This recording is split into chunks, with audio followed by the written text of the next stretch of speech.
Existen otras ecuaciones de estado más complejas o más complicadas que el modelo de gas ideal caloríficamente perfecto que acabamos de ver.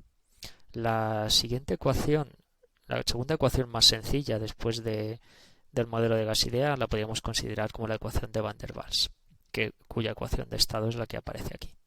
Vemos que es muy parecida a la ecuación del modelo de gas ideal, con la salvedad de que aparecen dos términos adicionales en la ecuación.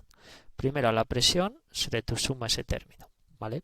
Que tiene en cuenta el aumento de presión debido a las fuerzas intermoleculares.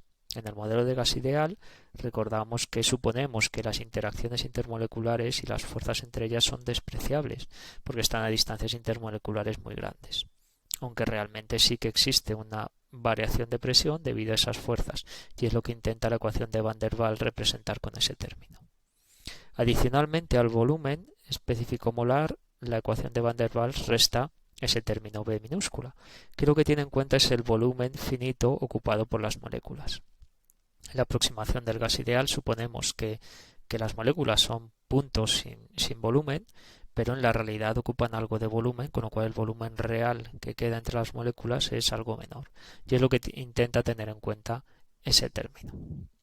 Y esa sería la ecuación de estado de la ecuación de Van der Waals, que es parecida a la ecuación de estado del gas ideal, pero fijaros que si quiero calcular presión o temperatura, bueno, pues es relativamente sencillo, pero si quiero despejar el volumen específico de ahí, es complicado, no se puede despejar de manera directa, hay que hacer algún método numérico. Con lo cual, para hacer cálculos a mano con esta ecuación, pues no es muy recomendable. Además, no da resultados muy precisos, ¿vale? Porque normalmente tenemos que calcular los dos parámetros que aparecen en la ecuación, el parámetro A y el parámetro B. Esos hay que calcularlos para cada sustancia. ¿Cómo se suelen evaluar en la ecuación de Van der Waals esos dos parámetros? Pues aprovechando que en el punto crítico, tal y como vemos en este diagrama, la línea isoterma que pasa por el punto crítico, ahí justo tengo un punto de inflexión. Si tengo un punto de inflexión, moviéndonos por esa línea a temperatura constante, la derivada primera y la derivada segunda son cero. Es decir, la derivada parcial de la presión con respecto al volumen específico molar a temperatura constante y la derivada segunda son las dos cero.